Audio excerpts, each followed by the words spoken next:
মৃত্যুটো এটা শিল্প। লেখক হোমেন বৰগোহাঁই।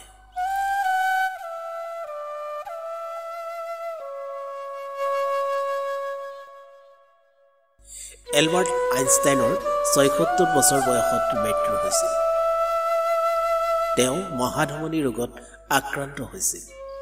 চিকিৎসকসকলে তেওঁ প্ৰাণ ৰক্ষাৰ কাৰণে অস্ত্ৰোপচাৰ কৰিবলৈ সিদ্ধান্ত ল'লে। অস্ত্ৰোপচাৰ কৰাবলৈ আইনষ্টাইন কোনোমতেই সন্মত নহ'ল। কিন্তু চিকিৎসকসকল নাচুৰবান্দা। মানৱ জাতিৰ ইতিহাসৰ সৰ্বশ্ৰেষ্ঠ বিজ্ঞানীজনৰ জীৱন যদি মাত্ৰ কেইবছৰমানৰ কাৰণেও ৰক্ষা কৰিব পাৰি, তেনেহ'লে সেইটো কৰিবলৈ তেওঁলোক দৃঢ় প্ৰতিজ্ঞ। কিন্তু আইনষ্টাইনে চিকিৎসকসকলক বাধা দি ক'লে, it is tasteless to prolong life artificially. I have done my share, it is time to গো।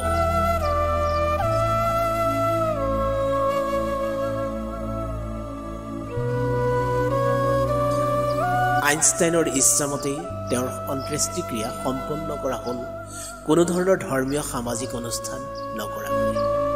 তেওঁৰ শটো দাহ কৰা হৈছিল, ছাইবোৰ সিঁচৰিত কৰি দিয়া হৈছিল এখন অজ্ঞাত ঠাইত, যাতে তেওঁৰ সমাধিস্থল কোনেও এখন তীৰ্থস্থানত পৰিণত কৰিব নোৱাৰে।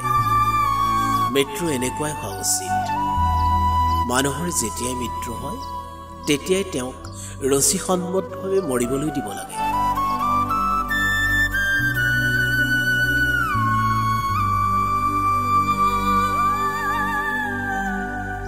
মোৰ নিজৰো যথেষ্ট বয়স হৈছে।